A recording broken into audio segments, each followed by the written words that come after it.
হরে কৃষ্ণ, রাধে রাধে বন্ধুরা। আজ হলো রোববার, আজ 19 তারিখ। তোমাদের সাথে আরও একটা নতুন ব্লগ নিয়ে দেখো আমি চলে আসলাম। আর আজকে দেখো গোপাল সোনাদেরকে সকাল সকাল দর্শন করো তোমরা সবাই সবাই কিন্তু কি সুন্দর করে বসে রয়েছে, তোমরা দেখতেই পাচ্ছ। আর এখানটাতে আজকে গোপাল সোনাদের জন্য একটা জিনিস আমি কিনে এনেছি। কালকে ছিল 18 তারিখ শনিবার।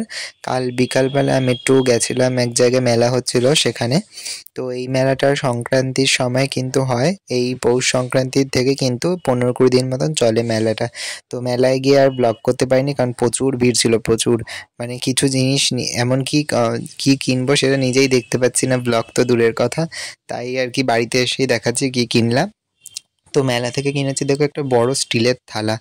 এবার তোমরা হয়তো ভাবছো স্টিলের থালাটা কি কারণে কিনেছি। স্টিলের থালা কিনেছি কিন্তু আমি গোপাল সোনাদেরকে স্নান করাবো বলে।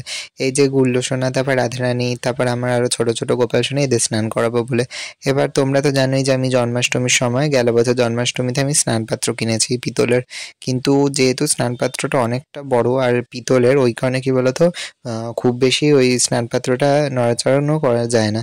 কারণ বারবার তো অত বড় স্নানপাত্র নামিয়ে কোনো লাভ নেই, ওই কারণে আর স্নানপাত্রটা সবসময় আমি বার করি না।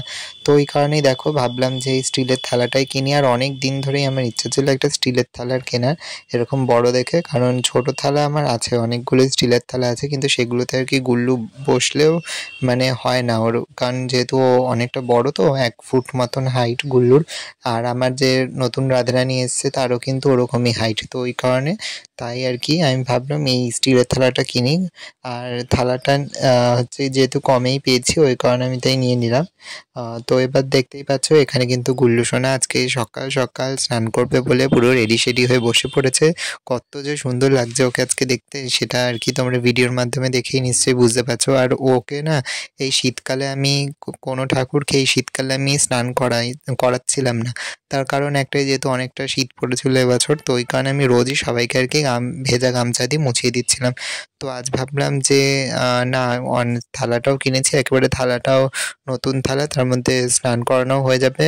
আর তার সাথে আর কি অনেক দিন হয়ে গেছে, গাটা একটু কালো কালোও লাগছিল, তাই ওইখানে আজকে ভাবলাম যে স্নান করাই তাহলে।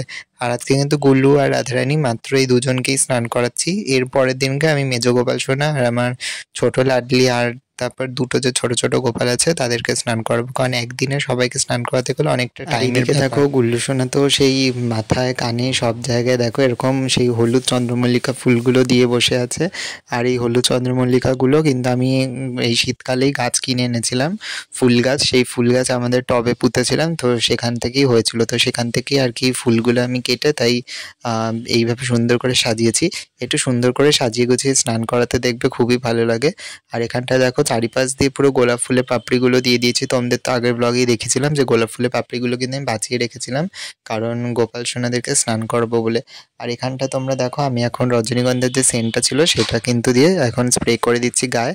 আর আজকে কিন্তু দুধ, ঘি, তারপর গোলাপ জল, এগুলো সব দিয়ে স্নান করানো হয়েছে গোপাল সোনাদেরকে। আর তোমরা তো দেখে নিশ্চয়ই বুঝতেই পারছো যে আজকে স্নান করে ওরা কত সুন্দর চকচকে হয়ে গেছে। আর আজকে দেখো আজকে ভোগে দেবো আর কি মিষ্টি। তো এখানে অনেক রকমের সুন্দর সুন্দর মিষ্টি রয়েছে, এগুলো কিন্তু সে অন্বেষাদির পাঠানো মিষ্টি আজকে, তাই গোপাল সোনাদেরকে দেবো, দিদি আর কি পাঠিয়েছিল। চলো বন্ধুরা, ব্লগটা আজকে এখানে রাখছি, দেখা হচ্ছে নতুন ব্লগে।